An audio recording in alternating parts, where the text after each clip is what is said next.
ছাত্রদেরকে দেখলেই মনে হচ্ছে তারা চাঁদাবাজ। আগস্টের আগে আমরা কিন্তু জানতাম না যে এত পরিমাণ আসলে মানুষকে গুম করা হয়েছিল।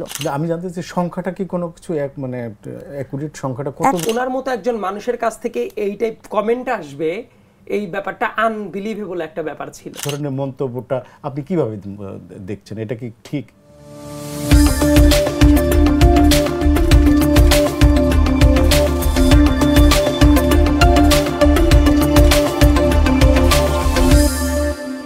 প্রিয় দর্শক, আপনাদের সবাইকে স্বাগত জানাচ্ছি প্যাট্রিয়ট লেন্সে।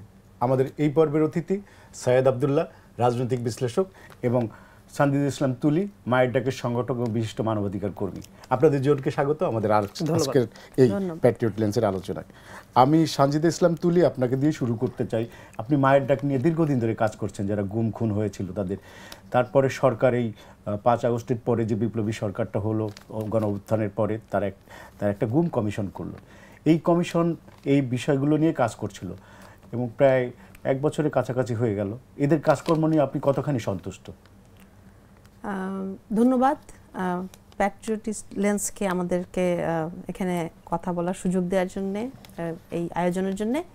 এবং এটা অনেক ইম্পর্টেন্ট একটা বিষয় যেটা নিয়ে আসলে আমরা আজকে তুলে ধরছি, যে আমরা ফ্যাসিজমের পরে, এই শেখ হাসিনা পালিয়ে যাওয়ার পরে যে গণ অভ্যুত্থান দেখলাম, তার পরবর্তী সময় থেকে এখন পর্যন্ত কিন্তু 1 বছর পার হয়ে গেছে। এবং এর মধ্যে ইন্টারিম গভর্নমেন্ট যেটা করেছিল, যে একটা ইনকোয়ারি কমিশন ফর্ম করেছিল, যারা গুম হয়ে যাওয়া, যাদেরকে আমরা এখনও ফেরত পাইনি এবং যারা গুম হওয়ার পরে ফেরত এসছে, এরকম সার্ভাইভারদেরকে নিয়ে কাজ করছে। এরকম আনুমানিক 1850টা আবেদন তাদের কাছে পড়েছে। কিন্তু আমাদের জায়গা থেকে যদি বলেন, আমাদের এক্সপেকটেশন যেইখানে ছিল, আমার মনে হয় যে 5 জনের যে কমিশনটা, সেটা যেই গতিতে কাজ করে যাচ্ছে 1 বছর পরেও, আমরা কিন্তু একটা কোনো কেসেরও ক্ষেত্রেও কোনো সার্ভাইভারের কাছ থেকে বা যারা এখনও গুম হয়ে যাওয়ার পরে মিসিং, তাদের ক্ষেত্রে এক্স্যাক্টলি আইডেন্টিফাই তারা করতে পারে নাই। ওই জায়গা থেকে এই যে ভিকটিম ফ্যামিলি হিসেবে আমাদের ক্ষেত্রে, আপনারা যাদেরকে বিগত 1 যুগেরও বেশি সময় ধরে দেখছেন, তাদের ক্ষেত্রে যে স্ত্রীরা, যারা এই সন্তানরা, যারা মায়েরা, তাদের কাছে, কোনো পরিবারের কাছে কিন্তু আমরা এখনও কোনো তথ্য দিতে পারিনি, যেটা অ্যাটলিস্ট ট্রুথটা সামনে আনা, সেই কাজটাও কিন্তু আমরা করিনি। আমি জানি গুম কমিশন কাজ করে যাচ্ছে এবং তারা যেই 2টা রিপোর্ট অলরেডি চিফ অ্যাডভাইজারের কাছে সাবমিট করেছেন এবং সামনে হয়তো আরেকটা রিপোর্ট দিবেন, যেখানে কাদেরকে করা হয়েছিল, যারা সার্ভাইভার ছিল, তাদের কাছ থেকে তথ্যের ভিত্তিতে কিভাবে তাদেরকে নির্যাতন করা হতো, সেই নির্যাতনের পরে তাদেরকে বিভিন্ন মিথ্যা মামলায় যাদেরকে সাজা দেওয়া হয়েছে, অনেক জায়গায় ছেড়ে দেওয়া হয়েছে, এবং যারা মিসিং আছেন কিছু কিছু তথ্য তাদের কাছে রেকর্ড এসছে। কিন্তু এই যে রিপোর্টগুলো, এইগুলো এবং এইটার আসলে আসল ভিত্তিটা যাদের জন্য হওয়া উচিত ছিল, সেটা হচ্ছে ভিকটিমরা। আর আরেকটা হচ্ছে, আপনি রিসার্চ করতে বা যেই টাইমটা নষ্ট করছেন, অলরেডি কিন্তু গুম এমন একটা মানে অপরাধ, যে অপরাধটা রাষ্ট্রীয় সংস্থা দ্বারা, রাষ্ট্রীয় বাহিনী দ্বারা হয়েছে। তো সেইখানে এভিডেন্সগুলোর সুরক্ষিত রাখাটা আমাদের প্রধান দায়িত্ব ছিল প্রথমেই, যেটা আমরা করতে ব্যর্থ হয়েছি। যেটা কমিশন বলেন, ট্রাইব্যুনাল বলেন, যারাই বলেন, আমরা যখন আয়নাঘরগুলো সামনে আসতে দেখছি এই ইতিমধ্যে কয়েকবার, সেখানে আমরা দেখছি যে অনেকগুলো আয়নাঘর ভেঙে দেয়া, দেয়ালে প্লাস্টার করা, নামগুলো মুছে দেওয়া হয়েছে, যেখানে আমার ভাইয়ের মতো আরও অনেক ভাই, হাজারো ভাই, যারা শুধুমাত্র রাজনৈতিক বিরোধী দল করার জন্য যাদেরকে বিচার বহির্ভূতভাবে, অন্যায়ভাবে ইলিগ্যাল কাস্টডিতে রাখা হয়েছে এবং ইলিগ্যালভাবে টর্চার করা হয়েছে, এই ভাইরা আসলে জীবিত আছে কি নাই, সেটাও কিন্তু আমাদের কাছে এখনো জানানো হয়নি। তো সেই যে এভিডেন্সগুলো, এটা খুবই ইম্পর্টেন্ট এভিডেন্স, এবং প্রতিদিন এক এক দিন যে যাচ্ছে, আসলে এই যে আপনি বলেন 1 বছর শেষ হয়ে গেল, একটা ক্রুশিয়াল টাইম ছিল আমাদের জন্য, যেই ফাস্টার গতিতে আমরা হয়তো আরও 3 গুণ বেশি গতিতে তাদের একটা রেজাল্ট বা আউটকাম চাচ্ছিলাম, যেটা আসলে আমার মনে হচ্ছে আরও অনেক বেশি মন্থর গতিতে তার থেকেও হচ্ছে। সৈয়দ আব্দুল্লাহ, আমি আপনার কাছে আসি। আমি আপনার কাছে একটু অন্য ধরনের প্রশ্ন করি। আপনি জানেন যে কয়েকটা ইলেকশন হয়ে গেল ছাত্র সংসদের, ডাকসু এবং জাকসু, এবং সেখানে আমরা দেখলাম যে ছাত্র শিবির ল্যান্ডস্লাইড ভিক্টোরি উদযাপন করছে, এবং এই নির্বাচন নিয়ে নানা রকম কন্ট্রোভার্সি আছে, নির্বাচন সঠিক হয়েছে কিনা, এবং এখানে কোনো কারচুপি হয়েছে কিনা, বিশেষ করে জাহাঙ্গীরনগরে ভোট গণনা নিয়ে তো একটা তগলকি কারবার আমরা দেখলাম। এই যে নির্বাচন, এই নির্বাচনে বিএনপির ছাত্র সংগঠন, সহযোগী সংগঠন, ছাত্র দলের একটা সারা দেশে বিশাল একটা আছে, মানে সাংগঠনিক অবস্থান আছে। সেইখানে ছাত্রদলের এই পর্যায়টাকে আপনি কিভাবে দেখছেন? এটা কি কোনো কৌশলের পরিবর্তন, নাকি ছাত্ররাই নতুন ধরনের রাজনীতিতে বিশ্বাস করে শিবিরকে পছন্দ করেছে? ধন্যবাদ মুস্তফা ভাই এবং আমার সমালোচক তুলিয়াপা, আমার অত্যন্ত শ্রদ্ধেয় মানুষ, এবং একসাথে প্যাট্রিয়ট লেন্সকে আমি ধন্যবাদ জানাচ্ছি এই টাইপ একটা পডকাস্ট আয়োজনের জন্য। আপনি যে প্রশ্নটা করেছেন, এই প্রশ্নটাকে যদি আমি ভেঙে ভেঙে ভেঙে ভেঙে বিশ্লেষণ করার চেষ্টা করি, কয়েকটা কিন্তু ব্যাপার আছে। একটা হলো ছাত্র সংসদ, দুইটা ইলেকশন, ছাত্র দলের ইমেজ, অন্য কারো অ্যাকসেপ্টেন্স বেড়ে যাচ্ছে কিনা, এবং পাবলিক পারসেপশন। এই প্রত্যেকটা ব্যাপার একসাথে যেহেতু গেঁথে ফেলেছেন, কিন্তু উত্তরটা আমি দুঃখজনকভাবে একসাথে দিতে পারছি না। আমার উত্তরটা আলাদা আলাদাভাবেই দিতে হবে। সবার আগে আমি যেটা বলি যে এই ইলেকশনের মাধ্যমে পাবলিক পারসেপশন বোঝা যায় কি যায় না, এটার উত্তর মিক্সড। এই জায়গাতে যারা যারা ক্যান্ডিডেট ছিল, আপনি দেখেন ছাত্র দলের খুবই ক্লিন ইমেজের ক্যান্ডিডেট ছিল, কোনো সন্দেহ নাই। যারা দীর্ঘদিন যাবৎ ফ্যাসিবাদ বিরোধী লড়াই ছিল, কারণ তাদের খুব ক্লিন ইমেজ ছিল, তাহলে তারা জিততে পারলো না কেন? নিশ্চয়ই আরো অনেক কিছুর দরকার হয় ইলেকশনে জেতার জন্য, সেই ব্যাপারগুলা তাদের সাথে ছিল না। সেটা দল থেকেও তাদেরকে হয়তোবা যে টাইমে যুদ্ধের ময়দানে নামিয়ে দেওয়া হয়েছে, কিন্তু তার প্রতিপক্ষ যারা আছে, শিবিরের যারা যারা ইলেকশন করবে, তাদেরকে 1 বছরের বেশি সময় ধরে গ্রুমিং করানো হয়েছে, তাদেরকে পাবলিসিটির সুযোগ দেওয়া হয়েছে, তাদেরকে স্পেসগুলো ছেড়ে দেওয়া হয়েছে। হোয়ারঅ্যাজ ডাকসু ইলেকশন জাস্ট 2 মাস আগেও যদি কেউ বলতো যে কারা প্রার্থী হবে, কারা কি হবে না হবে, অনেকের ভিতরে অনেক অনিশ্চয়তার জায়গাটা ছিল। ইভেনচুয়ালি মানুষের ভেতরে অনেক জায়গায় অনেক নেগেটিভ ইম্প্যাক্টও আসে। দেখেন, রাজনীতির জায়গা থেকে আমরা কিন্তু কখনো বলতে পারি না যে একটা রাজনৈতিক দল কি ফেরেস্তা, এটা আমরা বলতে পারি না। কারণ কেউ যদি ফেরেস্তা হয়ে যায়, এসেনশিয়ালি সে তার রাজনৈতিক দল থাকে না। সো অনেক ধরনের ভুল ত্রুটিও ছিল অনেক জায়গাতে। পাবলিক পারসেপশন রিড করার জায়গাটাতেও রাজনৈতিক দলগুলো, ইন পার্টিকুলার বিএনপি, হয়তোবা কিছু জায়গায় ভুল করে ফেলেছে। এবং আমি মনে করি এই ডাকসু ইলেকশন এবং পরবর্তীতে ডাকসু ইলেকশন, যেটা অনেক কোশ্চেন মার্ক আছে, ইভেন ডাকসু ইলেকশনও কিছু কিছু জায়গায় প্রশ্নকে উত্থাপন করার চেষ্টা করছে, কিন্তু সেই প্রশ্নের উত্থাপন যারা করছে সেই ব্যাপারটাকে আমি আপাতত একটু সাইডে রাখি। এই ব্যাপারটা নিয়ে কি করা দরকার, আমাদের রিভিউ করা দরকার। পাবলিক পারসেপশনের কথা যে লাস্টের দিকে নিয়ে এসেছিলেন, যখন একটা স্টুডেন্ট ইউনিয়ন ইলেকশনটা হচ্ছে, এটা অ্যাবসলিউটলি ওই স্টুডেন্ট বডির মাধ্যমেই সীমাবদ্ধ। কিন্তু দেখবেন ক্যাম্পাসের বাইরের অনেকের ইমেজ, অনেকের ব্যাপারটা, ধরেন ছাত্র দল, যুব দল বা বিভিন্ন যে একটা ইমেজ আরবান সোসাইটিতে আছে, সেটার কিন্তু একটা রিফ্লেকশন অনেকে দেখা দেখি করে ফেলে। এই জায়গাতে আমাদের সচেতন হওয়ার দরকার আছে যে কোন কোন জায়গায় আরো প্রোগ্রেস করা যায়, ছাত্র দলের জায়গা থেকে, যুব দলের জায়গা থেকে, স্বেচ্ছাসেবক দলের জায়গা থেকে, এমনকি বিএনপির জায়গা থেকেও। দেখবেন, ধরেন লেটসে ভোটের আগে কেউ না কেউ বিএনপির খুবই উদ্ভট টাইপ কিছু মন্তব্য করে ফেললো। ওই মন্তব্যটা আলটিমেটলি এই স্টুডেন্টদের ভেতরেও কিন্তু প্রতিধ্বনিত হতে থাকে। তারা মনে করে যে এই টাইপ অর্বাচীনের মতো কথাগুলো কি তাহলে ভবিষ্যতের রাজনীতিতেও প্রতিধ্বনিত হতে থাকবে কিনা, একটা অনিশ্চয়তা তৈরি হয়। একই সাথে এই জায়গাগুলোতে আপনি যখন রাজনীতিটা করছেন, এই রাজনীতির ব্যারিয়ারটা ক্যাম্পাসের স্টুডেন্টদের জন্যই কিনা, এই কমিটমেন্টটাও কিন্তু একই সাথে মানুষ দেখতে চায়। এই ব্যাপারটা বিএনপির জন্য একটা মোটা দাগে ওয়েক আপ কল হতে পারে, অনেক জায়গায় রিভিউ করার সুযোগ আছে।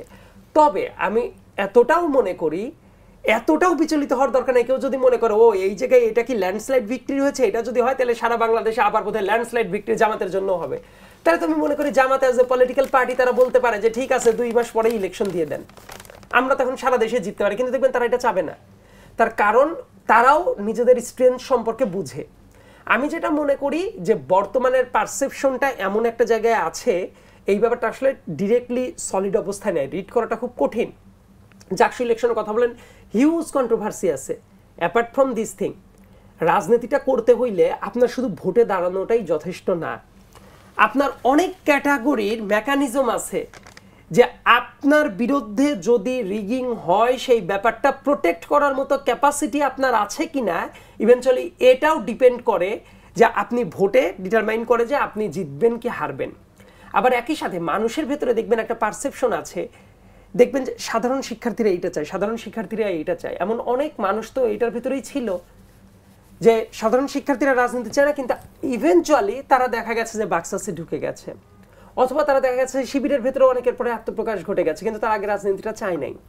সো এই জায়গাগুলো আমি বললাম না, একটা এত বড় গণ অভ্যুত্থানের পরে অনেক জায়গায় ঘোলাটে পরিবেশ আছে, কিন্তু দুইটা ব্যাপার। কেউ যদি এই ঘোলা পরিবেশটা দেখে, ধরেন বিএনপির কেউ বলল যে আমাদের বিরুদ্ধে শুধু ষড়যন্ত্রই হয়েছে এই জন্য হেরে গেছি, এই কথাটা বর্তমানে উচিত না। ঠিক আছে, কিছু ষড়যন্ত্র থাকেও, তাদের দায়িত্ব হলো আমাদের এই এই জায়গায় ল্যাকিং ছিল, এইটা কিভাবে আমরা ওভারকাম করতে পারি সেই ব্যাপারে মনোযোগ দেওয়া। অ্যাট দ্য সেম টাইম কেন এই ধরনের গ্যাপগুলো থেকে গেল, সেই ব্যাপারগুলোর দায়িত্ব যাদের ছিল তাদের আরও বেশি সচেতন হওয়া। কারণ অনেকের ভেতরে যেটা হয়েছে যে গা ছেড়ে দেওয়া ভাব চলে এসেছে। ন্যাশনাল ইলেকশনে ওটা রিফ্লেকশন কিভাবে হতে পারে আমি একদম খোলামেলাভাবেই বলছি। অনেক জায়গায়, অনেক তৃণমূলের বিভিন্ন জায়গায় মানুষ মনে করছে ও আমরা কি ক্ষমতাতে চলেই আসছি কিনা, আমরা অনেক বড় একটা দল, আমাদের ভিতরে কোনো অহংকার চলে এসেছে কিনা। আমি মনে করি এই ব্যাপার যারা যারা ভাবছে অনেক বড় বড় ব্লান্ডার করে ফেলবে তারা। এই ধরনের লাক্সারি নিয়ে বসে থাকার কোনো সুযোগ নাই, বরং এই সামনের ইলেকশনটাও খুবই কঠিন একটা ইলেকশন হবে। বিএনপির অ্যাক্টিং চেয়ারম্যান স্বয়ং তারেক রহমান এই ব্যাপারটা যদি অনুধাবন করতে পারে, এই ব্যাপারটা যদি বলেন উনি, তাহলে যারা নেতাকর্মী আছেন অনেক জায়গায় তাদের ভেতরে ওই ব্যাপারটা দেখলে মনে হয় তারা মনে করছে যে এবার তো অন্য কোনো, তার মানে আমরাই আছি, আমরা জিতেই যাব। আমি এটা মনে করি না, বরং প্রত্যেকটা জায়গায় তাদের মানুষের ট্রাস্ট বিল্ড করার কাজে মনোযোগী হওয়া দরকার। বিভিন্ন জায়গায় যারা আউট অফ অর্ডার কাজ করছে, এলোমেলো কাজ করছে, বিশৃঙ্খলা তৈরি করছে, ধরেন কেউ চাঁদাবাজিতে জড়াইলো, কেউ এমন অনেক কাজ করছে আইন দ্বারা সাপোর্টেড না, সেই ব্যাপারগুলোকে ইমিডিয়েটলি কন্ট্রোলে নিয়ে আসতেই হবে। কারণ মানুষের পারসেপশনটা হলো এখন অন্যায় দেখলে মানুষ কিন্তু কথা বলবে। আবার একটা সময় ছিল মানুষ একটা কমিটমেন্ট দিত, কমিটমেন্টটা না রাখলেও মানুষ খুব একটা বদার করতো না, মানুষ মনে করতো পলিটিক্যাল রেটরিক এইরকমই হয়, পলিটিক্যাল কালচার এইরকমই হয়। কিন্তু এখন প্রত্যেকজন মানুষ যা যা বলছেন ইলেকশনের পরে গিয়ে যদি জিতেও আসেন ওই জিনিসগুলো আদায় করে নেবে, আপনি তো এইটা বলেছিলেন, আপনি তো এইটা বলেছিলেন। কাজে আমি মনে করি বিএনপির জন্য একটা ওয়েক আপ কল হওয়া উচিত। এই যে গাছাড়া ভাব, এই গাছাড়া ভাবটা দূর করা উচিত। তাদের ইন্টারনাল ডিসিপ্লিনের প্রতি 100% মনোযোগী হওয়া দরকার। অ্যাট দ্য সেম টাইম আমি এমন অনেক মানুষকে চিনি যারা অনেক আগের থেকে স্ট্রাগল করেছে, তারা গুমের শিকার হয়েছেন গণতান্ত্রিক অভিযাত্রার আন্দোলনে, তারা অনেক ক্ষেত্রে তাদের পরিবারের মানুষকে খুন করা হয়েছে, তাদের জীবন জীবিকা চলে গেছে। এই টাইপ অনেক ত্যাগী মানুষজন ছিলেন যাদেরকে দেখে আমরাও অনুপ্রাণিত হয়েছি। সেই মানুষগুলোকে হঠাৎ করে 5 আগস্টের পরে দেখলাম অনেক জায়গায় কর্নার করে ফেলা হয়েছে। এগুলো বাস্তবতা। ওই জায়গাতে আবার এমন অনেক মানুষ চলে আসছে যে মানুষগুলোর ত্যাগের গল্পটা ছিল না, কিন্তু উড়ে এসে জুড়ে বসেছে।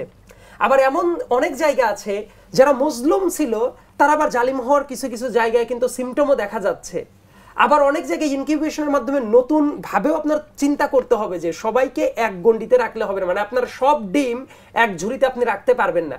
সো স্ট্র্যাটেজির জায়গায় যদি বিএনপি ওভারকাম না করতে পারে, সামনের ইলেকশন খুবই টাফ একটা ইলেকশন হবে বিএনপির জন্য।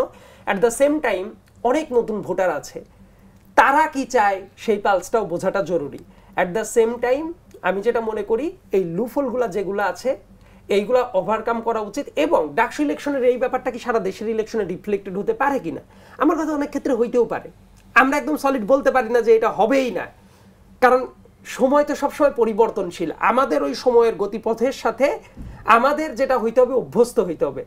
তবে আর একটা ব্যাপার হলো, দেখেন আপনি ছাত্রদল নিয়ে কথা বলছেন, শিবিরের ব্যাপার নিয়ে কথা বলছেন, বাট হোয়াই নট বাক্সাস? এই যে এনসিপির যে স্টুডেন্ট উইং কাগজে কলমে নাই থাকতে পারে, কিন্তু প্র্যাকটিক্যালি তো এটাই, তারাও কেন কোথায় জিতলো না? যদিও ওই যে জাকসুতে আবার হয়েছে মানে স্বতন্ত্র প্রার্থী হিসেবে, কিন্তু মোটা দাগে তো তারাও কোনো জায়গায় ভালো করতে পারে নাই। অনেকের অনেক লম্বা পলিটিক্যাল ট্র্যাক রেকর্ড ছিল। উমামা ফাতেমা আমাদের ক্যাম্পাসের জুনিয়র, অনেক দিন যাবত আন্দোলন সংগ্রাম করেছে। এই যে বাকের মজুমদার, তারপর আব্দুল কাদের অনেক দিন ধরে সংগ্রাম করেছে, তারাও কেন ভালো করতে পারলো না? তাহলে কিন্তু এই জায়গাতেও ভাবার দরকার আছে যে আপনি এত বেশি বিভক্তি তৈরি করেছেন বিভিন্ন জায়গাতে, আলটিমেটলি তারা মানুষের ভোটের জায়গায় যাইতে পারছে না।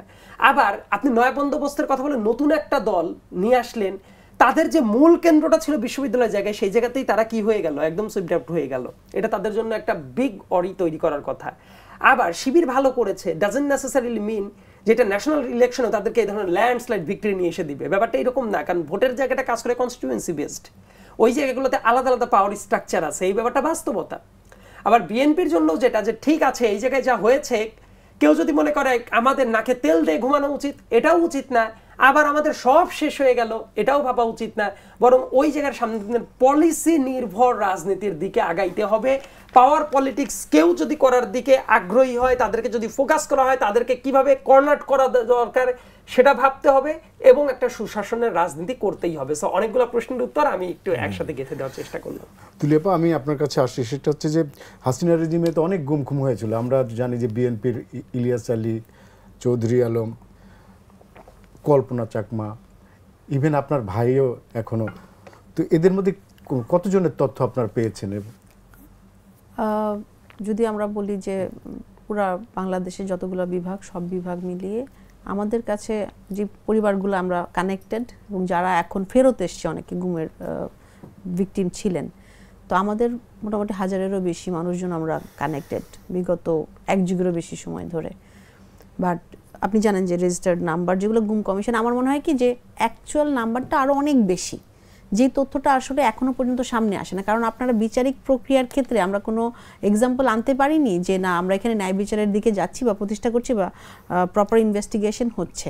তো সেখানে ওই ভিকটিম যাদেরকে এত বড় নির্যাতন বা সবচেয়ে বড় হিউম্যান রাইটস ভায়োলেশনের মধ্যে দিয়ে আসতে হয়েছে, তারা কিন্তু এখনও নিশ্চিন্ত হয়ে পারছে না যে তিনি ওই তথ্যগুলো প্রকাশ করবেন কিনা।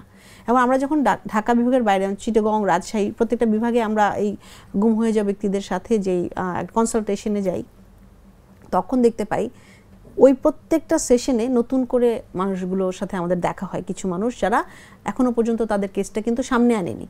তো ওই যে আপনি বললেন যে সংখ্যাটাকে কিন্তু আসলে ওই জায়গাটায় বাধা যাচ্ছে না।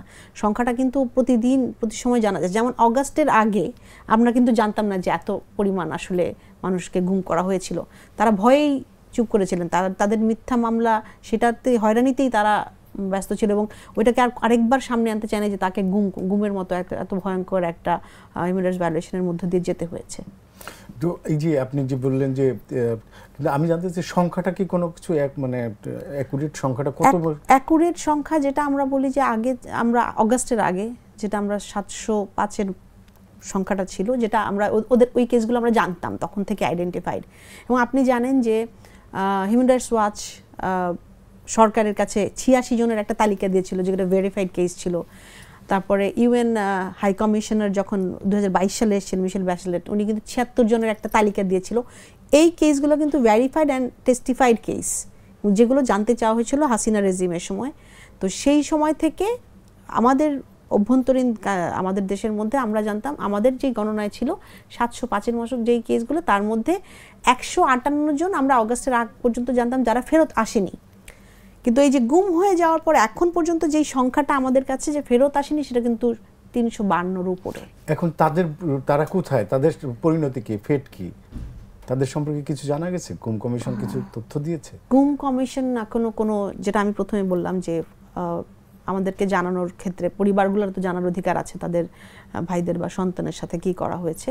তো ফুল ক্লোজার যে তাদেরকে তুলে নিয়ে যাওয়া হয়েছে, ওই তথ্য কিন্তু আমরাই অনেকটা ইনফরমেশন গ্যাদার করে, বা অনেকে তাদের তথ্য মতে যে তুলে নিয়ে যাওয়ার সময় হয়তো র্যাব ছিল বা তাদেরকে সাদা পোশাকে লোক নিয়ে গেছে বা তাদেরকে ডিজিএফআই কাস্টডিতে নিয়ে যাওয়া হয়েছে। তো ওই পর্যন্ত জানে, কিন্তু পরবর্তীতে যে মানুষগুলো নেই, সেটার জন্য যে ভয়ঙ্কর রকম একটা সত্য, সেই সত্যটা আসলে সব ক্ষেত্রে আমরা পাইনি। কিন্তু যেমন আপনি ধরেন যে তৎকালীন কমান্ডিং অফিসার যারা, জিয়াউল হাসানের মতো যাদেরকে অ্যারেস্ট করা হয়েছে অগাস্টের পরে, তাদের কাছ থেকে যেই তথ্যগুলো আসছে বা যা আমরা জানতে পারি কমিশনের কিছু কনসালটেন্সি বা আমাদের যে মিটিংগুলোর মাধ্যমে, যেই মানুষগুলো নেই, ইলিয়াস আলী ভাই থেকে শুরু করে চৌধুরী আলম ভাই, আমাদের সুমন ভাই থেকে শুরু করে আরও আমার যে হাজারো ভাই যারা আছেন, তো যারা এখনো পর্যন্ত নেই, এবং আয়নাঘরগুলা কিন্তু যারা যতটুকু দেখেছে, আমার মনে হয় না সবগুলা তাদের পক্ষে দেখা সম্ভব হয়েছে, বা তারা জানেও আরও কত আয়নাঘর রয়ে গেছে।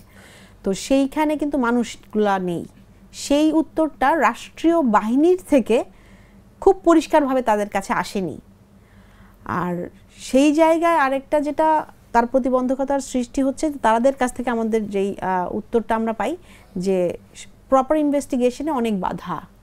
কারণ ওই যে মাথাটা তো পালিয়ে গেছে, আসলে তার স্ট্রাকচারটা ওই সবখানের মধ্যে রয়ে গেছে। এই অংশটা যেটা অপশক্তির, সেই অংশটা যেখানে রয়ে গেছে, আমাদের যাদের এগেনস্টে অ্যালিগেশন আসলে পারপিট্রেটরস যারা, সেই মানুষগুলো কিন্তু ওই অংশটার মধ্যে রয়ে গেছে। তো সেইখান থেকে যেই বর্ণনাটা বিভিন্ন তথ্যের ভিত্তিতে বিভিন্ন ইনভেস্টিগেশন বিভিন্ন ইনকোয়ারির মাঝখান থেকে যেগুলো উঠে এসছে এখন পর্যন্ত, কিছু মানুষকে তুলে নিয়ে যাওয়ার পরে যেভাবে টর্চার করা হয়েছে, যে আয়না ঘরের বর্ণনা আপনি দেখেন 2 ফিট বাই 3 ফিট ঘরে, যেখানে কোনো আলো যাবে না, কোনো বাতাস নাই, এবং হচ্ছে কালো মুখোশ পরিয়ে হাত করা বেঁধে ফেলে রাখা হয়। তারপরে তাকে টর্চার সেলে নিয়ে যাওয়া হয়, তাকে ইলেকট্রিক শক দেওয়া হয়, রিভলভিং চেয়ার, যেটা যেই চেয়ারে আসলে ফ্র্যাকশন অফ মিনিট থাকলে কারো নর্মাল থাকার কথা না, এবং তাদেরকে এমনভাবে টর্চার করা হয় যে একটা সময় হয়তো ব্লিডিং হতে হতে তাদের জ্ঞান চলে যায়। তো পরবর্তীতে যখন জ্ঞান ফিরে তারা বলতে পারে না যে তারা আসলে কোন দিন কতদিন এভাবে পড়েছিল। তো এইরকম টর্চারের যে নমুনা কিছু মানুষের ইনভেস্টিগেশনে উঠে এসছে, যে তাদেরকে লেথাল ইনজেকশন দেওয়া হয়েছে। এই যে গুম কমিশনটা করা হয়েছে, এই কমিশনের যে এখতিয়ার পাওয়ার এবং এদের সার্বিক যে ক্ষমতা, এইটার বিষয়ে আপনাদের ধারণা কি? ওনারা কি আসলে ক্যাপাবল? আমাদের যে দাবিটা ছিল, যে মেকানিজমটা বা দরকার ছিল ইন্টারন্যাশনাল স্ট্যান্ডার্ডে, যে মেকানিজমটা ইনভেস্টিগেশন প্রপারলি করতে পারবে, সেই জায়গায় আসলে আমরা কোনো কিছুই দেখতে পাইনি। এখানে ইনকোয়ারি কমিশন করা হয়েছে, তাদের শুধুমাত্র এখতিয়ার আছে যে তারা রিসার্চ করে এটার একটা রিপোর্ট রেডি করবেন, এবং তারপর রিপোর্টের ভিত্তিতে পরবর্তীতে পুরো বিচারিক কাজটা পরিচালনা করবে tribunal, ICT tribunal, crime against humanity তার আন্ডারে। বাট যেইটা হচ্ছে এখন, এই যে 1 বছর সময় পরিমাণ তারা যে দেখছেন কেসগুলো শুনছেন, সেটাতে যেটা হলো যে এই মাঝখানে দেখেন প্রায় 4 মাস আগে তারা যখন আয়নাঘর ভিজিট করে, তখনই দেখেছেন যে সিক্রেট ডিটেনশন সেলগুলো অলরেডি ভাঙা, অনেক জায়গার এভিডেন্স নাই, অনেক জায়গার মানুষ যারা ছিলেন পারপিট্রেটার্স, যাদেরকে আমরা জানতাম, সেই বাহিনীর মানুষগুলো অলরেডি পালিয়ে গেছে বিভিন্ন দেশে, এবং এই পালিয়ে যাওয়ার সুযোগটা কিন্তু এখনকার সরকারের সময় হয়েছে। তো এই যে গুমের যে এনফোর্স ডিসঅ্যাপিয়ারেন্সের এই ক্রাইমটা কিন্তু যতক্ষণ না এটা ক্লোজারে যাচ্ছে, এটা কিন্তু চলমান, এটার কিন্তু শেষ হয়নি। আর আপনি যেটা বললেন যে কোনো পরিবারকে আসলে, ইলিয়াস আলী ভাইয়ের কথা বললেন, এরকম আমার ভাই হোক আরও যারা আছেন, যারা এখনো মিসিং, সেই মিসিং পার্সনগুলো আসলে প্রত্যেকের এখতিয়ার আছে জানার তাদের সাথে কি করা হয়েছিল, শেষ পর্যন্ত ফুল ক্লোজারে কি হয়েছিল তাদের সাথে। যদি তাদেরকে জীবিত না রাখা হয়, তাহলে তাদেরকে কোন বাহিনী দ্বারা কোন সময়ে তাদের সাথে অত্যাচার নির্মমভাবে করে তাদেরকে সাথে তাদের শেষ পরিণতি কি হয়েছিল, এটা রাষ্ট্রীয় দায়িত্বে পরিবারকে জানানো উচিত। কারণ হচ্ছে যে রাষ্ট্রীয় বাহিনী কর্তৃক যখন এই অপরাধগুলো হয়, এবং আমরা এর পরবর্তীতে অগাস্ট পরবর্তী সময়ে যে দেখতে পাচ্ছি যে আপনি জানেন র্যাব ক্ষমা চেয়েছিল, এবং তারা স্বীকার করেছে যে গুম খুনের সাথে জড়িত, এবং বিভিন্ন বাহিনীর যে সংস্থা যেগুলো ইউনিফর্মে এখনও আছে, সার্ভ করে যাচ্ছে, তো তাদের ক্ষেত্রে আসলে এটা তাদের উপরও বর্তায়। তারা যদি ট্রান্সপারেন্ট এতটাই তারা একটা রেসপেক্টেবল জায়গায় থাকতে চাচ্ছে, কিন্তু আমরা আমাদের দেশের বাহিনীর দিকে যখন আঙুল তুলছি, আমরা আসলে যাদের এগেইনস্টে অ্যালিগেশন, যারা এরকম চরম মানবাধিকার লঙ্ঘন, এই যে হিউম্যান রাইটস এনফোর্স ডিসঅ্যাপিয়ারেন্সের সাথে ছিল এবং এই ভায়োলেশনগুলোর সাথে ছিল, নির্মমভাবে এই অত্যাচারের সাথে ছিল, টর্চারের সাথে ছিল, সেই মানুষগুলোর দিকে ইঙ্গিত করছে। এবং এদেরকে যদি তারা এখনও সেভ করে যায়, এদেরকে যদি তারা এখনও বিচারের আওতায় আনতে বাধা দেয়, তাহলে এখন আমাদেরকে আসলে এই যে গুম কমিশনের মেকানিজম বা এখতিয়ার বললেন, বা তাদের কার্যপরিধি, ক্যাপাবিলিটি বা ক্যাপাসিটিতে আসলে আঙুল তুলতে হচ্ছে। কারণ কোনো ইফেক্টিভ রেজাল্ট আমরা কি এখনো পর্যন্ত আনতে পারলাম কিনা। সাইদ ভাই, সেটা হচ্ছে যে ইদানিং দেখছি ট্যাগিং ফ্রেমিং এর একটা রাজনীতি শুরু হয়ে গেছে। এই যে কদিন আগে আপনি দেখছেন যে একটা রাজনৈতিক দল এবি পার্টির সেক্রেটারি ছাত্রদল সম্পর্কে একটা সুইপিং কমেন্ট করলেন যে ছাত্রদলকে দেখলেই মনে হচ্ছে তারা চাঁদাবাজ, তারা নেশা জাতীয় কিছু একটা করে, গাঁজা খায় টাইপের কথা বলছে। একজন রেসপন্সিবল রাজনীতির কাছ থেকে একটা তার মানে সহজ একটা রাজনৈতিক দলের ছাত্র সংগঠন সম্পর্কে এই ধরনের মন্তব্যটা আপনি কিভাবে দেখছেন? এটা কি ঠিক? এই ব্যাপারটা দেখার সময়, মানে যে ওই ভিডিওটা দেখার সময় আমার খুবই প্যাথেটিক লেগেছে, এবং ওনার মতো একজন মানুষের কাছ থেকে এই টাইপ কমেন্ট আসবে, এই ব্যাপারটা আনবিলিভেবল একটা ব্যাপার ছিল। এবং আমি মনে করেছিলাম যে এইটা নিয়ে যখন কথাবার্তা উঠবে, উনি অন্তত ওনার জায়গা থেকে দুঃখ প্রকাশ করবেন। তার তো কয়েকদিন পার হয়ে গেল, স্টিল তার ভেতরে আমি কোনো রিমোর্স বোধটাও দেখি নাই। ডিহিউম্যানাইজিং করার যে প্রক্রিয়াটা, দেখুন যে পৃথিবী জুড়ে এই ধরনের কাজ বহু ছিল। হুতি তুতসিদের সময়ে ককরোচের সাথে তুলনা করার পরে তাদের উপর দিয়ে কি ভাগ্যটা হয়েছে এই ব্যাপারটা কিন্তু পৃথিবীর মানুষজন জানে। তো বাংলাদেশেও দেখবেন এই টাইপ ট্যাগ যখনই আপনাকে দেওয়া হচ্ছে, তারা যদি উল্টা প্রশ্নটা করে যে ব্যারিস্টার ফুয়াদ সাহেব, এই ছাত্র দলের এমন অনেক মানুষ এমন অনেক নিপীড়ন সহ্য করেছে, আপনি তখন কোথায় ছিলেন?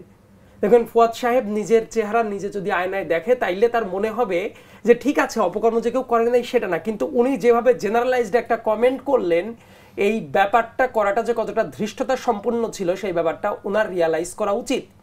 কেউ যদি সেম কথাটা উনাকে নিয়ে বলে, উনি কিন্তু এর আগে সেনাবাহিনী নিয়ে অনেক কমেন্ট করেছেন, অনেক কথাবার্তা। আমি তো এটাই বললাম যে রাজনীতিবিদদের কাজ কি জানেন? রাজনীতিবিদদের কাজ কখনো উত্তেজনাটা বাড়ায় দেওয়া না, সবসময় শুধুমাত্র পপুলিস্ট কথা বলে হাততালি পাওয়া না, সবসময় শুধু এত উত্তেজিত হয়ে মানে ভাষণের স্টাইলে কথা বলতে হবে সেটাও না।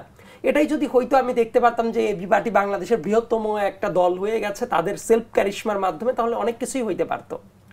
কিন্তু ব্যাপারটা যেটা, আমি তো এখনো দেখি 1 বছর আগেও তার যে কর্মী ছিল তার কর্মীর সংখ্যা বাড়ে নাই, এখনো একই লেভেলেই আছে। কিন্তু এই যে একটা কমেন্টটা করা হলো, ঠিক আছে এমন হইতে পারে বাংলাদেশের রাজনীতিতে আপনি যদি কর্মীর কথা বলেন একদম গ্রাউন্ড লেভেল থেকে শুরু করে একদম সর্বোচ্চ জায়গা পর্যন্ত, ছাত্রদল তো ছোট্ট একটা সংগঠন না, এ ধরনের অনেক অভিযোগ আসতেই পারে। একই অভিযোগ শিবিরের বিরুদ্ধে থাকতে পারে, এমনকি নতুন যে দল বাক্সা ছাত্র সংগঠন তারাও অনেক জায়গায় চাঁদাবাদের জায়গায় গ্রেপ্তার হচ্ছে। এই ব্যাপারগুলো হলো বাংলাদেশের রাজনৈতিক বাস্তবতায় ফ্যাক্ট, আমি সেটাকে এন্ডোর্স করি না।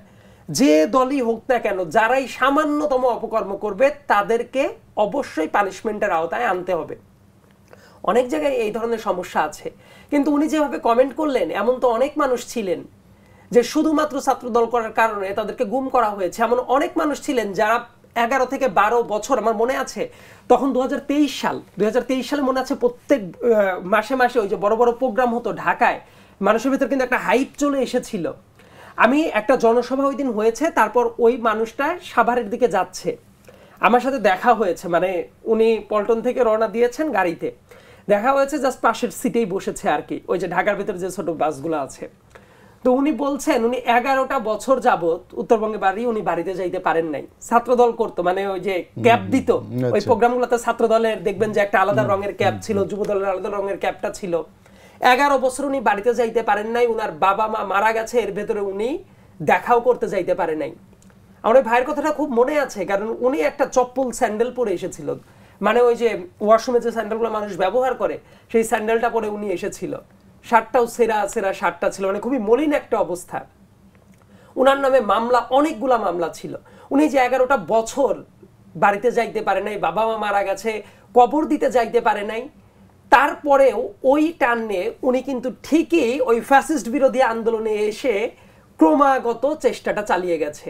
5 আগস্টের পরে সরকারের পতন ঘটে গেছে হাসিনার, কিন্তু আমার বারবার করে মনে হয় ওই ভাইটার যদি আমি কোনো নাম্বার বা কোনো কিছু রাখতে পারতাম, মানে আমার সত্যিই জানার ইচ্ছা যে ওই মানুষগুলা কেমন আছে।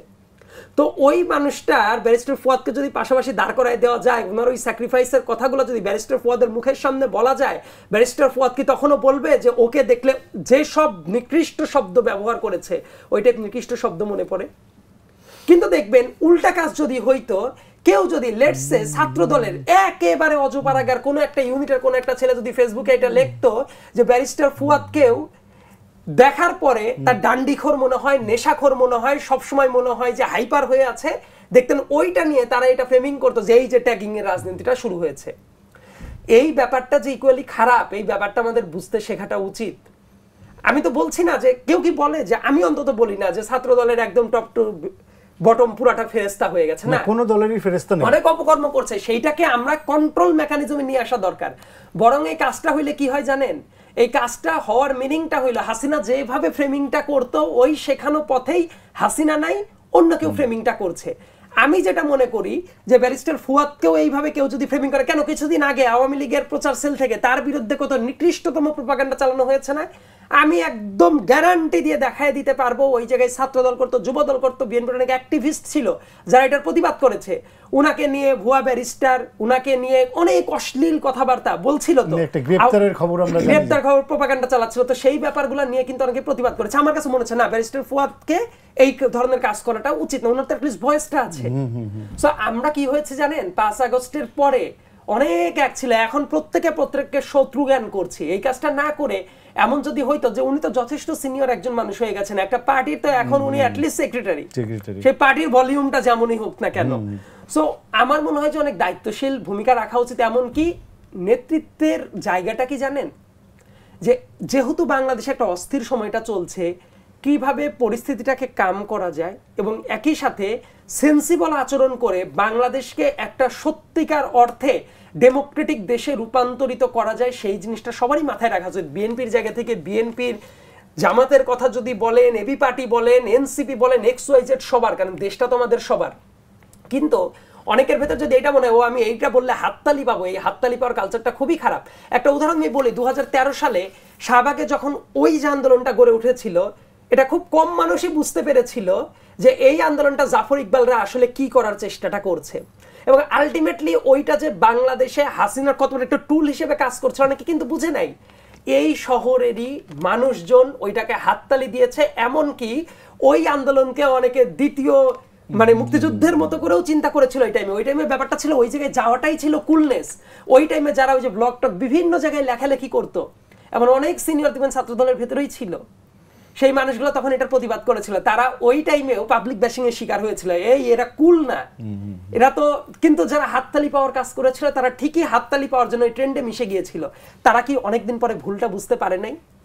এই কারণে আমার কাছে মনে হয় ব্যারিস্টার ফুয়াদ ভাইদের উচিত হইল সবসময় উত্তেজনাকর কথাবার্তা বলে শুধুমাত্র হাততালি পাওয়ার কাজটা না করে গ্রাউন্ড রিয়েলিটিটাও মাঝে মাঝে বসা, গ্রাউন্ড রিয়েলিটিটাও বোঝা এবং একই সাথে এই পুরো ব্যাপারটাকে আমরা একটা স্থির সময়ের দিকে কিভাবে যাওয়া যায় সেই ব্যাপারটার দিকে যাওয়া। সমালোচনা করা যেতেই পারে, অনেক সমালোচনা ছাত্র দলের আছে, সেটা অবশ্যই কনস্ট্রাকটিভ ওয়েতে করাই যায়, কিন্তু উনি যে ভাষাটা করেছেন এই ভাষাটা কোনোদিন ওনার দিকেও মানুষ ব্যাকফায়ার করতে পারে এবং এটাও উচিত হবে না। ধন্যবাদ। আমার শেষ প্রশ্ন আপনার কাছে, সেটা হচ্ছে যে এই যে মায়ের ডাক নিয়ে আপনি দীর্ঘদিন কাজ করছেন, এইটা কি আপনি কন্টিনিউ করবেন নাকি এই বিষয়গুলো সলভ হওয়ার পরে আপনার এটা শেষ করে দেবেন?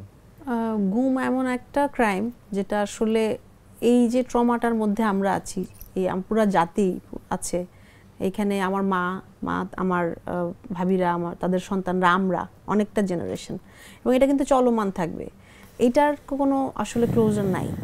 এবং যতদিন না আসলে ন্যায় বিচার পাচ্ছে, ন্যায় বিচার আমরা আশা করব ইনশাল্লাহ সামনের দিনে হয়তো দেখতে পাবো, যেটা যেই যুদ্ধটা আমরা করে আসছি সেই যুদ্ধটা এটা চলমান থাকবে।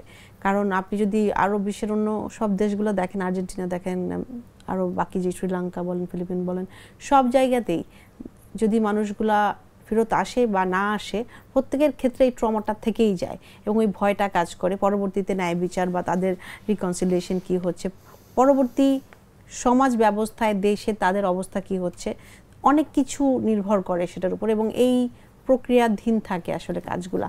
তো সেইটা নিয়ে আসলে আমিও একজন সদস্য ওই পরিবারের, এবং আমার মনে হয় ওই একজন হিসেবে আমিও চাই যে যতদিন বাংলাদেশে এরকম মানবাধিকার লঙ্ঘন হবে বা গুম খুন হবে ততদিন মায়ের ডাক্তার আওয়াজ থাকবে।